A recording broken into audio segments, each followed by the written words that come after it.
There's a new video that I wanted to check from Road of Vostok.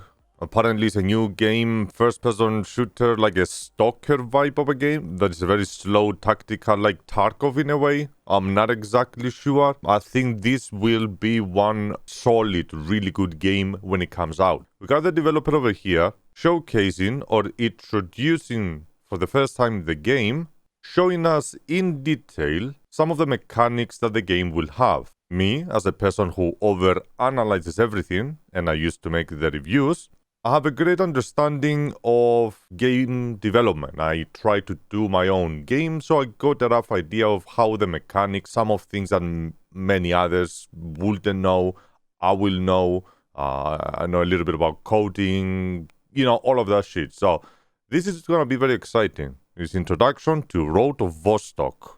And this is the Devlog 1. And what is amazing about this is the details that the developer is going through and the ideology behind the entire game. That's what is impressive, and that's why I want to put my own input. As you can see, I watched like a little bit, like 4 minutes out of 30. It's going to be a long one, so sit back and enjoy. You're going to hear my commentary through the video, and here we are. Hope you guys like it.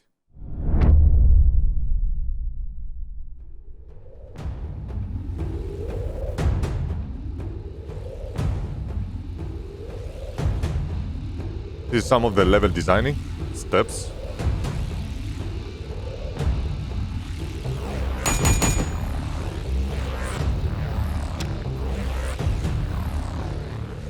And the website.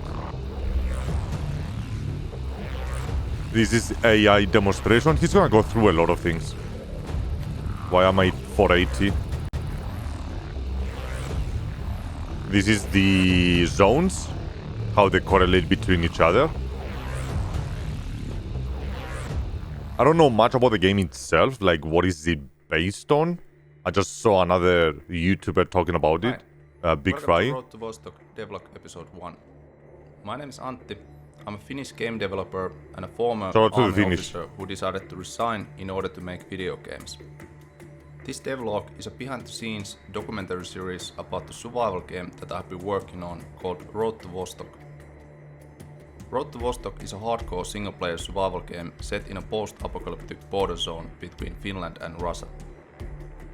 With this devlog series, I will be showcasing the current progress and the features of the game. It's actually a survivor. I would also like to share some game development tips and tricks that I have learned through these years of And if you know me, I've been covering survivor games for like 6 years. In this introduction episode, I'm going to cover 6 different topics: background, game design, core mechanics, visual style, development tools, and finally a roadmap for the game. That's amazing.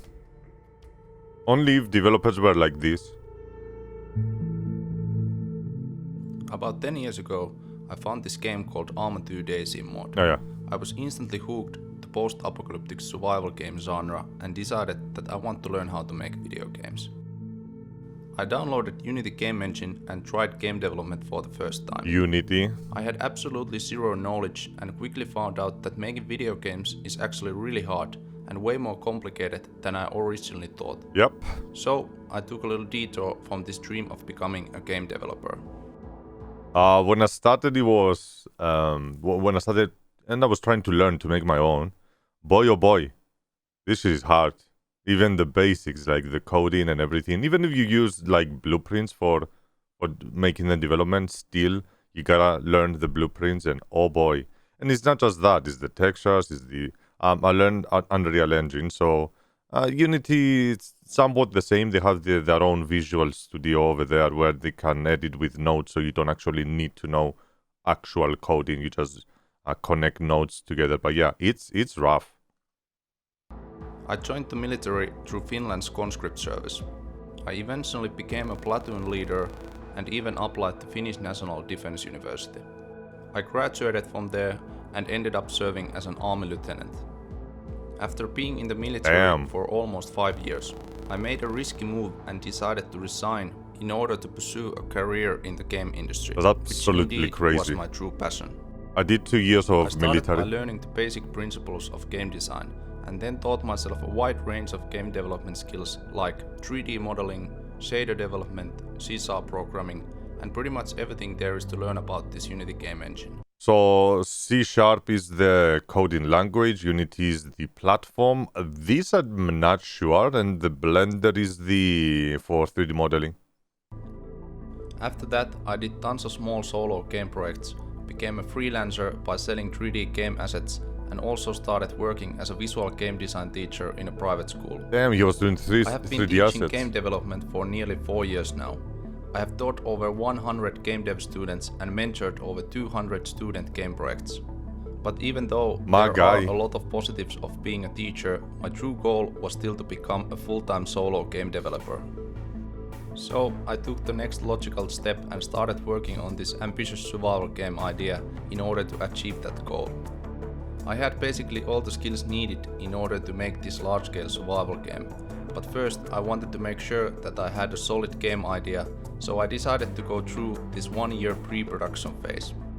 It's all about the idea. If you can set the idea, then you saw your game. Not many people will actually see, oh wow, graphics, or oh wow, this, or wow, that. If the core mechanics, the core idea is there, it's gonna hook a lot of people. During this pre-production phase, I remembered and wrote notes from my personal military experiences. I revisited and studied some of my favorite survival and FPS games. Yeah. Even The Long Dark, oh wow. Zomboid, my guy. Stalker, as I said. Tarkov, of course. I revisited and studied some of my favorite survival and FPS games. Nice. I developed different prototypes and tried different visual styles. And finally, I designed workflows. Oh, I wanna see the visual styles. So, okay, all of them looks somewhat the same, I'm gonna say. Maybe this is more photorealistic. You see the terrain a little bit. Types and tried different visual styles. And finally, I designed workflows and tools that would speed up the upcoming main production phase. Terrain shaders. After this year of pre-production, I had a clear vision and a solid foundation to build upon. And this ends my background and the story of how and why I started making this game.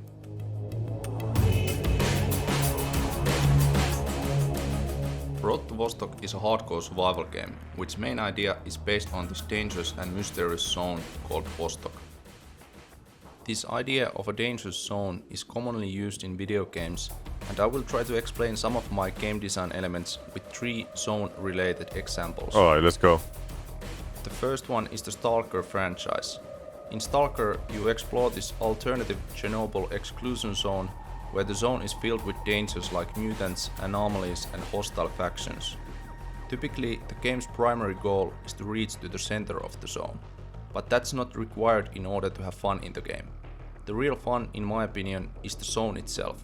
Yeah, it looks like a little linear path where, you know, you're gonna go from here to there. And of course, the whatever is on the sides, little place there, little place there, but the overall image, you start from the starting zone and you go straight to the next one. It's like an introduction, I'm gonna assume. In order to have fun in the game. The real fun, in my opinion, is the zone itself. Inside the zone, there are so many atmospheric environments, mysteries and characters, and narrative opportunities, you often actually forgot that you are in this mission to reach to the center of the zone. Yeah, it doesn't look... I really like this idea that you basically have an initial goal, but it's not the main point of the game. The game world itself should be the main selling point and the sandbox for storytelling. Yeah. The second example is RuneScape, and its wasteland zone called The Wilderness. The Wilderness is a North region part of the game world. It's a PvP focused, high risk, high reward zone and easily one of the most dangerous places in the game. The Wilderness contains hostile players and monsters and is also separated from the safer areas by a wall or a ditch.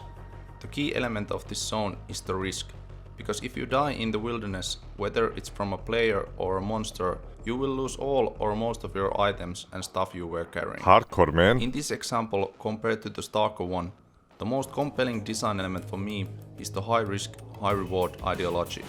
In terms of map design, I also like the clear separation of the dangers and the safe zones. It's like the Division 1 and 2.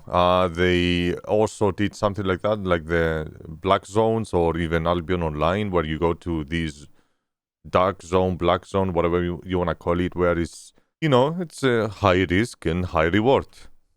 The danger zone is bordered, and it acts like a forbidden fruit.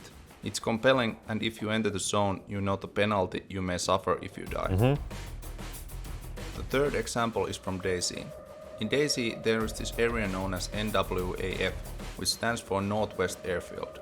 Located in the northwest corner of the map, this high-tier loot area contains the largest military base and airfield in DayZ, and it's also probably the most dangerous place in the game, thanks to hostile players called bandits. This dangerous airfield area is a natural player progression goal and basically acts like a funnel because new players are typically spawned on the southeast shoreline on the map, and after some initial looting they are headed inland towards these high-tier loot areas. I always like this map design type, that you start from the safe, you go a little bit more dangerous, and then you go to the, you know, the high risk, high reward areas. I can compare this with Ark. The way that they design the maps, it's basically everywhere you go is dangerous. Of course, there is more dangerous areas, but all around is a hostile environment 24/7. This is more like, you know, baby steps, moving a little bit forward, and then you go to the real shit. Yes. I like this. I remember when playing the original Arma 2 DayZ mod. I had always this preparation phase where I would loot, plan and prepare before heading into this dangerous airfield. Back then, the journey to this airfield area was one of the main thrill of the game, and design-wise, I really liked this prepare for the dangerous journey idea. Yeah. These three examples are the main inspiration for Road to Vostok, and here's my plan how I'm going to implement these design elements. Same with Tarkov, isn't it? The game world will be divided into three main zones. These are called Area 5, Border Zone and Vostok. Area 5 is a relatively low risk starting zone, Border Zone is basically a transition zone, and Vostok is the dangerous and mysterious high risk zone, which is mostly designed for endgame content and main goal for the player. So you can always go back into Area 5 and, you know, loot, prepare, get all of that, go to the border zone and do maybe, I don't know, maybe your crafting or the preparation and everything needed to go to Vostok. I like that idea. The game world itself is made from individual maps which are unique areas within the current zone and based on real world locations. Yeah. These maps are connected to each other and you can transition between maps by using transition points found inside each map. Transition points are mostly things like roads, paths, passages or tunnels, and they will be always available to player. It also reminds me of Crow for this map, like go to this zone, or you have like two exits. It's exactly like Crowfall, the MMO, which I always found like a really good map design, I'm gonna say, or idea. Each map will also have a difficulty rating in terms of NPC AI, and the idea is that when you travel east and towards Vostok, the game will get harder, but the loot will get better. Nice, man, nice. However, between Area 5 and Vostok, there is this guarded border zone and a physical border. This border can only be crossed by using so-called crossing points. There we go, Each of these crossing points will have a unique game mechanic and a certain level of risk associated with them. For example, some crossing points are quite abandoned and require just basic map knowledge or tools, while other crossing points are always fully guarded and require good combat or stealth skills from the player. Damn, alright. But before heading into any of these crossing points, you would most likely want to do some initial looting and preparing for this dangerous journey to Vostok. For this purpose, the Area 5 will have shelters, which are basically safe areas and places to store loot. Oh. But they are all different in terms of size and customizability. So they don't have any actual raiding and the traditional survival where I'm gonna go raid your base or whatever. You actually have your safe zone. Okay. Same goes for like Tarkov. They have the same ideology, but it's an entire lobby. I like that. For example, some shelter may be a spacious and cozy cabin, while other might be claustrophobic and dirty drain pipe. Then we get into some of the hardcore elements of the game. These shelters are basically like isolated checkpoints, and they are the only way to save your game. If you die in Area 5 outside of the shelter, you will lose your gear and your inventory items, but everything that is stored in these shelters is still saved. Makes sense. Vostok, however, you will only have one shelter, and this shelter is quite different from those in Area 5. This shelter is meant to be hidden and the location is randomized in each game, so it's also unique to every player. The shelter can be used for storing loot and saving your game, just like in Area 5, but this shelter isn't customizable and it's quite opposite from being a safe area. Also, the moment you cross the border by using a crossing point and enter Vostok, you are inside the permanent zone. If you die in Vostok, you will lose absolutely everything, including your shelter items and save files. Wait, your shelter over here, I'm gonna assume, not whatever is over here. Mentioned before, this whole concept is... So if you die over here, you don't lose your loot inside the shelter, but you lose whatever you have on you. If you go over here, you lose everything that you gather over here. So it is a combination between getting prepared over here completely, you know, getting whatever is necessary to move to this zone, and whatever you loot, it's a high risk, high reward. It's a big brain, I'm not gonna lie. Is going to be based on real-world locations, and this specific border zone area can be found in southeastern Finland. I have lived near this area for most of my life, and this border zone is pretty much perfect setting for a post-apocalyptic survival game. This area is filled with military history.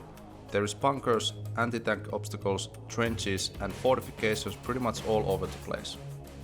If you want to learn more about this area, by searching the term SALPA line, you can find pretty interesting content and military history of this place.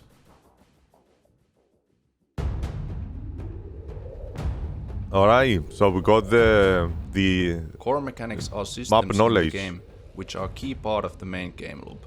These mechanics are all important to the game, but in my opinion, it's wise to have some level of priority in terms of development time and resources. In Road to Vostok I have basically two priority levels, Prior 1 and Prior 2. Prior 1 mechanics should be best-in-class systems with high amount of testing and development time associated with them. Of course. When compared against other similar games in the genre, these Prior 1 mechanics should stand out and be appealing to the player. Yes. Prior 2... Because in a shooter game, what is the most important one? The walking animation and the, you know, walking running, the shooting, the looting and the AI. If any of those are not polished, you don't have a shooter survival game. Mechanics, in other hand, are also important and have to be included in the game, but they are not required for having fun in the game. Yes, that's the main extras. idea is that the game that's what we call content over here. That's the core mechanics, that's the content. Should be fun to play with just Prior 1 mechanics, and Prior 2 mechanics are just additional layers on top of that core game loop. In this devlog episode, I will only showcase the current progress of the Prior 1 mechanics. Even though these mechanics are far from being production ready, this following clip should demonstrate the gameplay direction that this game is going to have. It has to be a Tarkov vibe, yeah. Little head bobbing.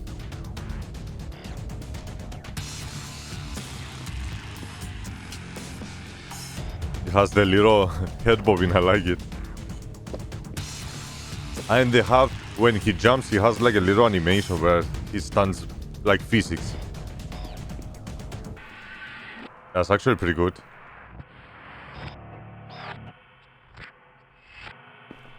I noticed something that I'm not very happy with it. It puts you into some, I don't know, like a smooth mouse movement or something where you move it and there is like a little delay between your movements. It's not like snap. You turn around your mouse, boom, boom, boom, boom. It has that weird waiting delay, which I'm not really fan. You see that? Unless if it's just for demonstration. You see, it feels like, move slow, then left, move slow, right. I don't want that.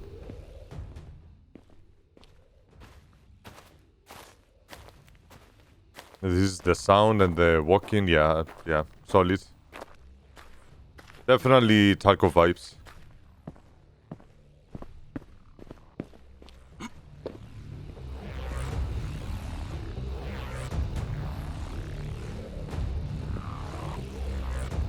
Yeah, that's also good.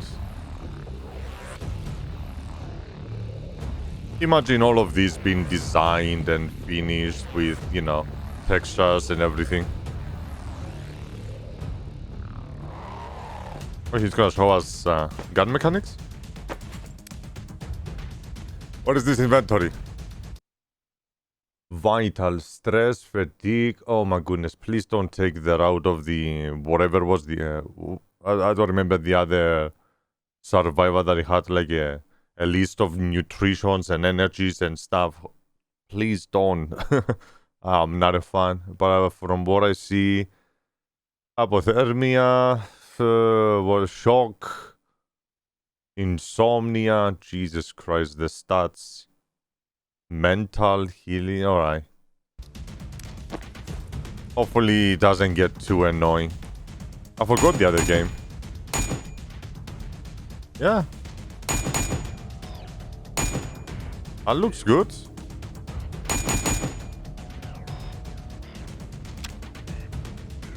And you can change the attachments on the fly.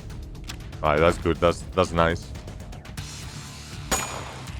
Nowadays, more and more developers are leading towards that customizable weapons. I think it all started really from like the Division and of course Tarkov.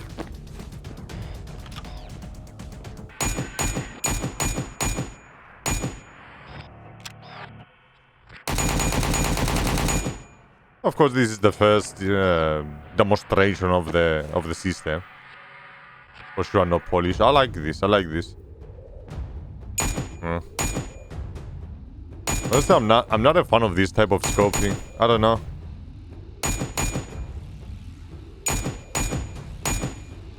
I'm not big on first-person shooter survivors, but you know. I've seen other games using this type of scoping where the lens is not really coming close to your eye to see all of it. It's just like a little window in the middle of the screen. Not really fan of that, personally. Alright. The looting system with the little sound effects. Looking good. The containers. Yep. Does look like that he put a lot of work even on the demonstration, because all of this is just gonna be replaced by skins, textures, whatever. Yep. Big containers, more containers. He ironed it down. Maybe the throwing out of the box is not the greatest, but yeah. Here is the AI. I messed around with AI as well on my game. Boy, oh boy, that was not easy. Detected, shot. Pay attention to the green line. This is the detection.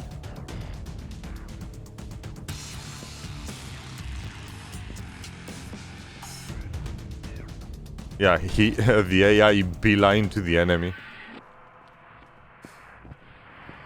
Does he have an aggro range? Or is he gonna be tracking across the entire map? No, he switched to the other thing. He lost him. Damn. Yeah, that's pretty cool.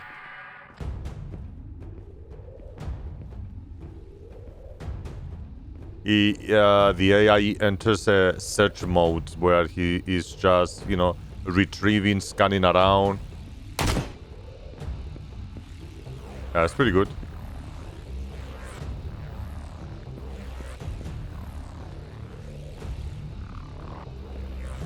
Somewhere over there, he should be like looking around. And yep, that's what happened. He's looking in different positions. Yeah. You made a good AI, man. Not many people can do that.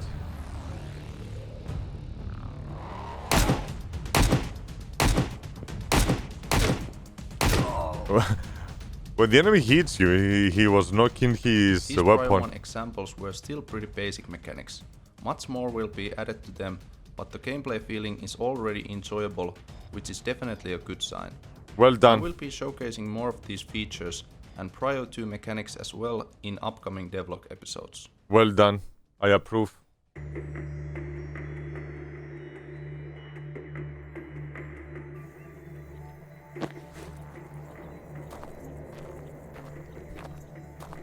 So this is a visual style. So I have an issue with this visual style. Tarkov did the exact same thing where the texturing was too much. And when you stream games like this one, the pixelation, because of how much texture is around, yeah, it's not great. I like it that it's photorealistic. Not a big fan of the graininess. Makes it very depressing, very grainy, very uncolored. Not a big fan of that. Even in a post-apocalyptic survival game, you still... I don't think you go outside and you see the tree and you're like, oh, you are gray.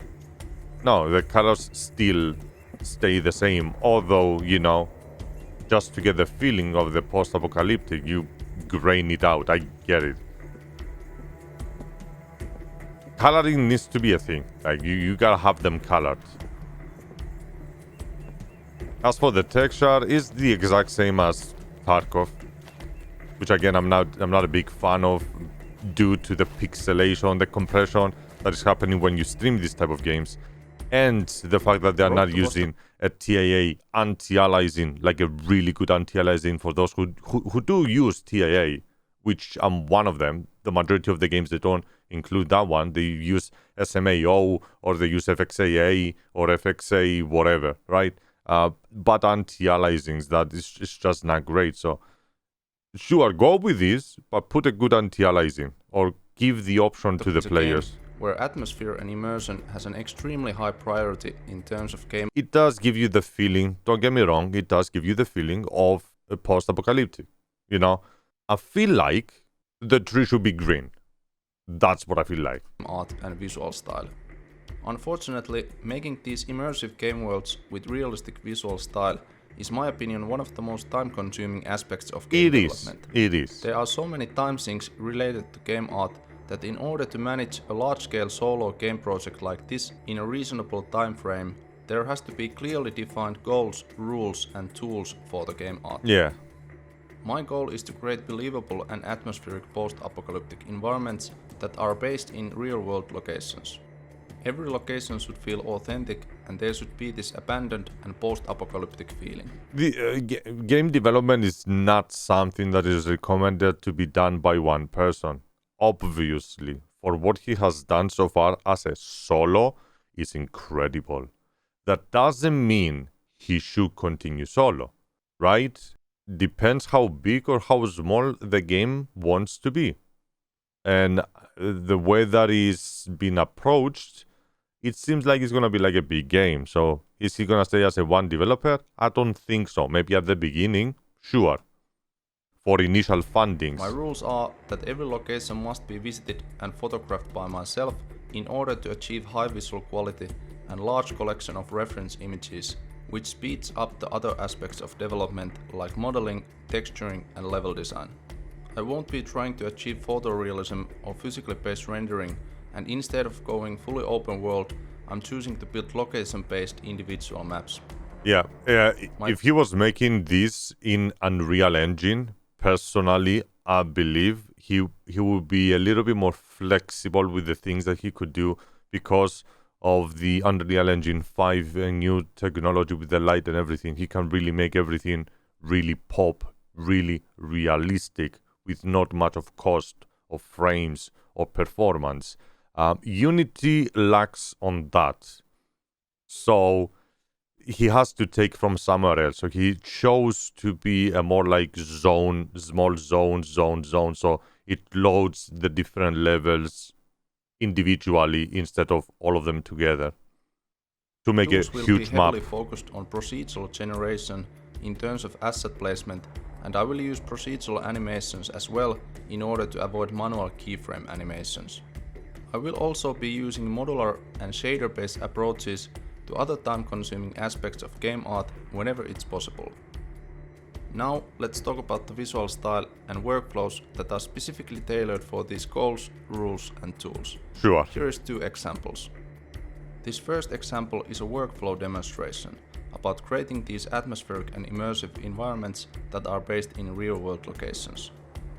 It all starts with a main reference. Yeah. This main reference image is obtained by traveling into these abandoned places, and the purpose of this image is to showcase the main feel and general visual style of the location. It makes the whole development way easier because you don't need to big brain it. You just go take a picture and you just start placing assets, and then you have the template, let's say, as a starting point, and then you just build on that idea or on that image, basically. So it just makes everything way easier. The next step is so-called photo textures. These photos are taken during the location visit, and the idea is to use these photos for orthographic texture projection, which is basically an old-fashioned way of texturing, but this technique works for me.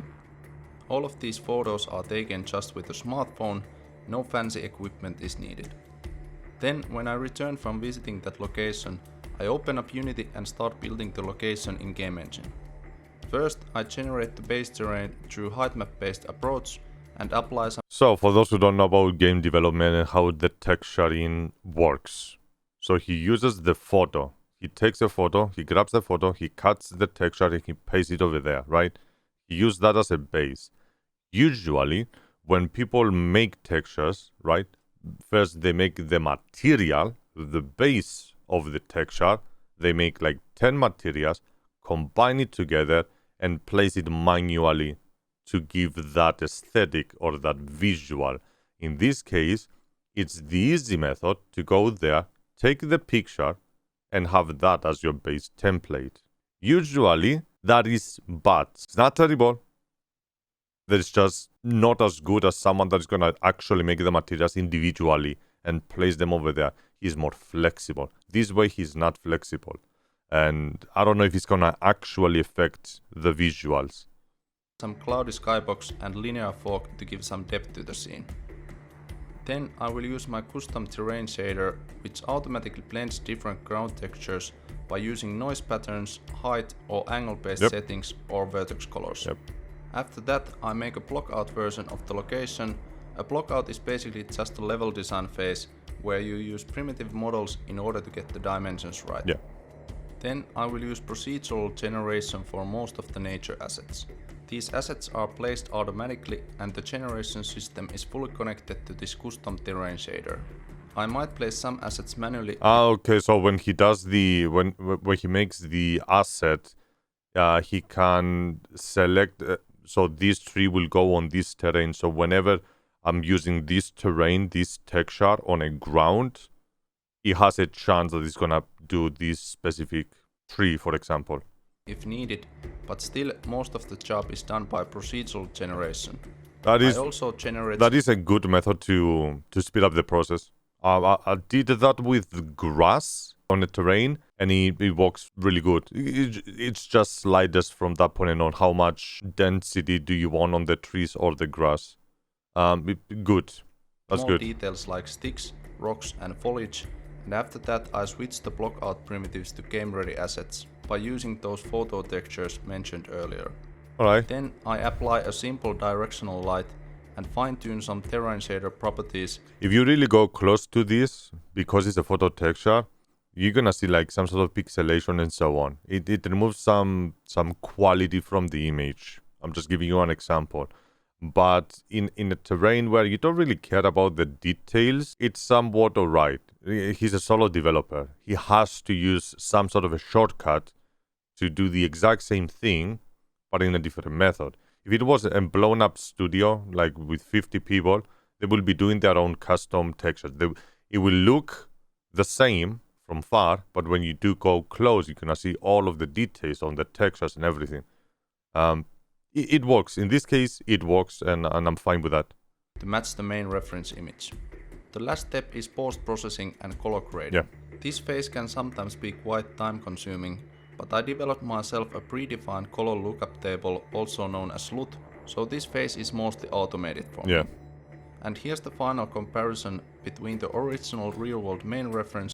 You see what I mean? Like, the tree is green, over there is gray and blank. Not a big fan of that. I would love the tree to be green, right? It doesn't need to be that gray, that blank. It's just, you know, and the playable my game preferences. I like colors. This specific game environment was done within a 1-day time period. But of course, if there's more complexity in the scene, like buildings, the process would take longer. Damn. The second example is more in-depth visual workflow. You see how fast it can be once you place the parameters for the terrain. This stone will go on this terrain. This grass over there is just on that point procedure.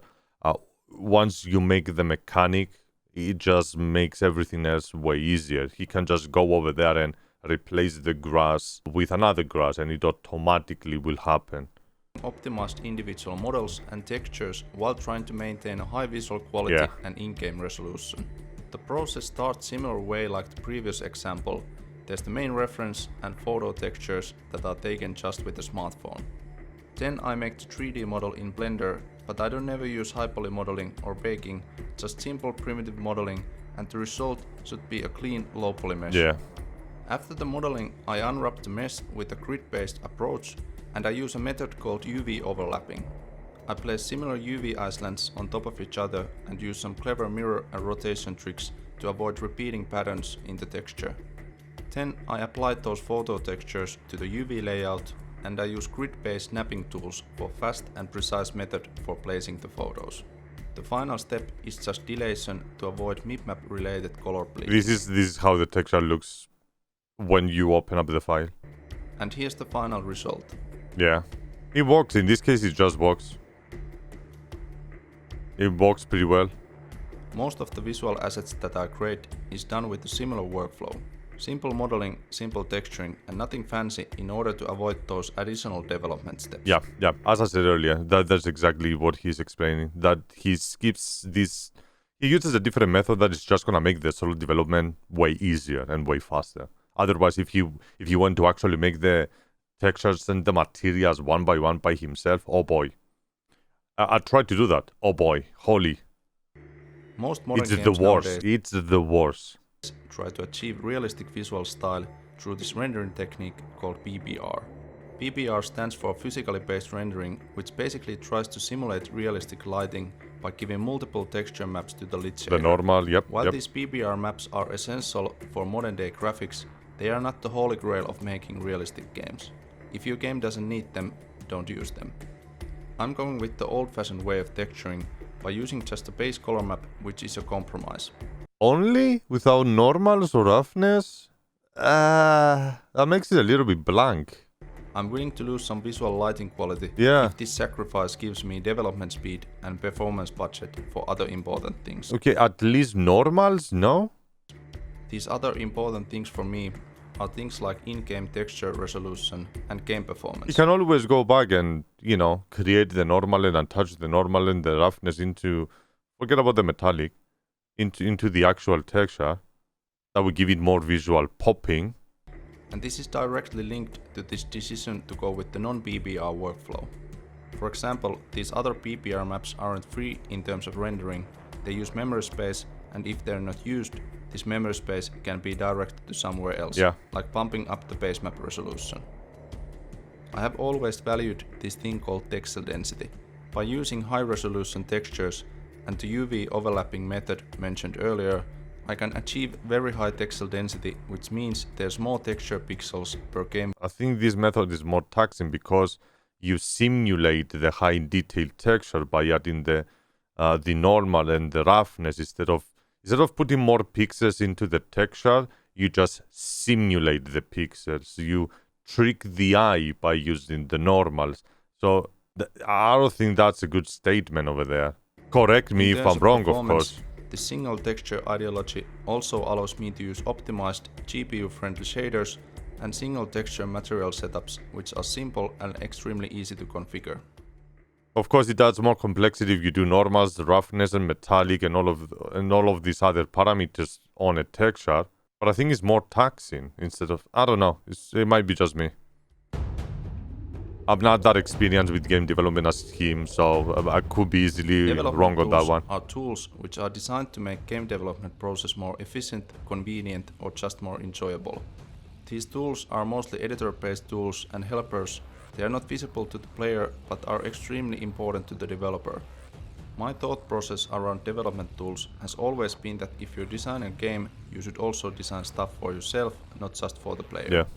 The idea of spending 10 hours now for designing something that saves 1,000 hours later has always sounded pretty compelling for me. Having the right tools to work on your game is the most important thing, because repeated patterns, repeated things that you do, like creating a terrain or placing trees around the environment, if you create a tool that does that for you, or if the engine has that tool to do that for you, like in Unreal Engine 5 or 4, you combine a lot of terrain together into one, and you just brush around and just place automatically all the trees and all of the bushes in an RNG way, right? In a good placement way. So tools is the most important thing, and I totally agree with you. It's important to remember that these third-party game engines are designed to be as universal as possible, and they are not designed for your game idea specifically. Yeah.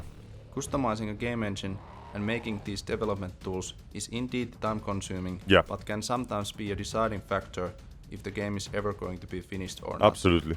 Here's a little video montage of tools that I have made specifically for this project. Alright, let's see them. I'm curious. Procedural prefab spawner.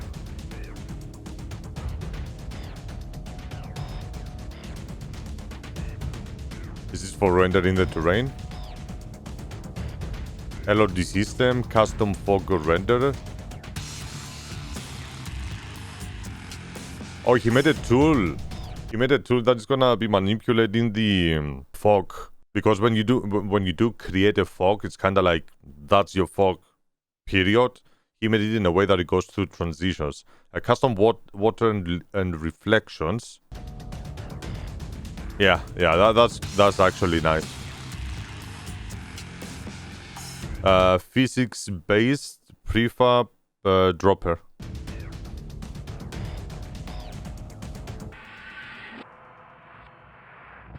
Oh, that's actually pretty solid. Damn. Oh, the snapping tool, yeah. This is... You have no idea how much of a headache is to do something like that. Holy. I've seen this on a built in a city where it has like a lot of buildings and so on. I saw a tool or a plugin that allows you to change the shape of the buildings and automatically generates the texture and everything around it. What he is doing here is one of the most important thing like ever to speed up the process, especially if you use somewhat the same assets again and again, because he can just simply replace some of the parameters and actually apply the same tool, the same method on a different thing. Let's say creating different variation of houses using the exact same blueprint, right? You can manipulate it. And of course, the snapping point he added it as well. Yeah, this is insane. People will pay a lot of money for this. I promise you. He added physics, right? As actually wind physics. A room shader. His ethics and his methodology and his ideology developing the game, it's top line, brother. The guy knows what the fuck he's doing. Road to Vostok is a long-term project for a single developer, and it's going to take time. Absolutely. But I'm fully committed to make this game one of the best hardcore survival games out there, and I think I have the right background, experience, and the skill set for this goal. And here's the main phases for making this game a high-quality commercial product. The first phase is a free public demo. This demo is going to be released in this year at the end of summer, probably somewhere near September, and the purpose of this demo is to get initial feedback from those core mechanics and showcase the general visual style of the game. Yeah, that is what we call the testing phase, where you do a prototype of a little bit of a combination of everything and a starting zone, so people can experience the basic mechanics like the movement, the visuals, everything, even the audio. So that's what he needs. He will receive some sort of a feedback on that stage that he can apply to the next. The demo will include a finalized version of one of those Area of 5 maps, and there will be also one shelter available to the player.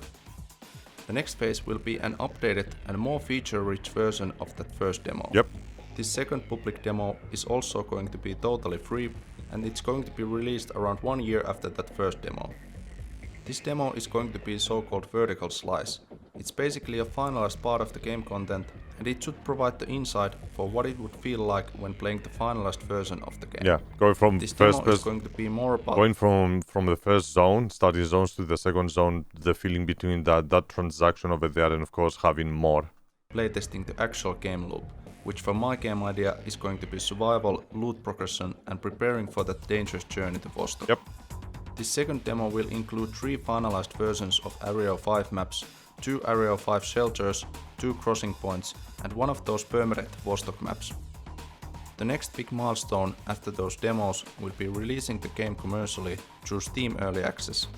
I don't have specific date or timeline for this phase, but in terms of content, it will be then when I have finished 5 Area 5 maps, 3 Area 5 shelters, 4 crossing points, and 3 Vostok maps. So basically double the content of that second vertical slice demo. And then somewhere in the future is the full release of the game. 10 Area 5 maps, 10 Area 5 shelters, 10 crossing points, 10 Vostok maps, and that one unique Vostok shelter. Yep.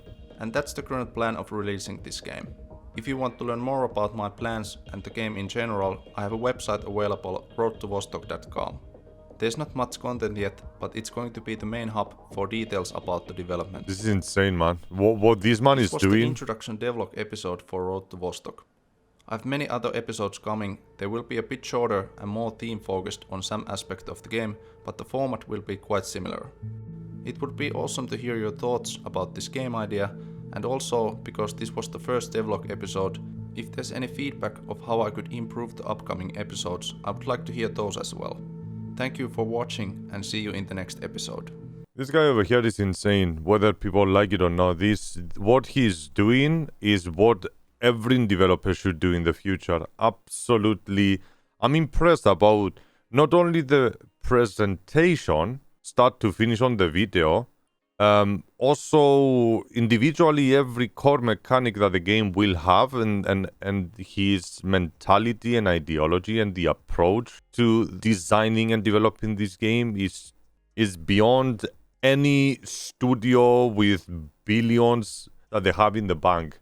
It's incredible, and yeah, I think I'm gonna continue covering this game or continue covering the development and see where it's gonna go. My suggestion or my feedback will be to consider adding a couple of more people into the studio. Whether he wants to develop it by himself or not, if he truly believes that he can do it by himself, go for it.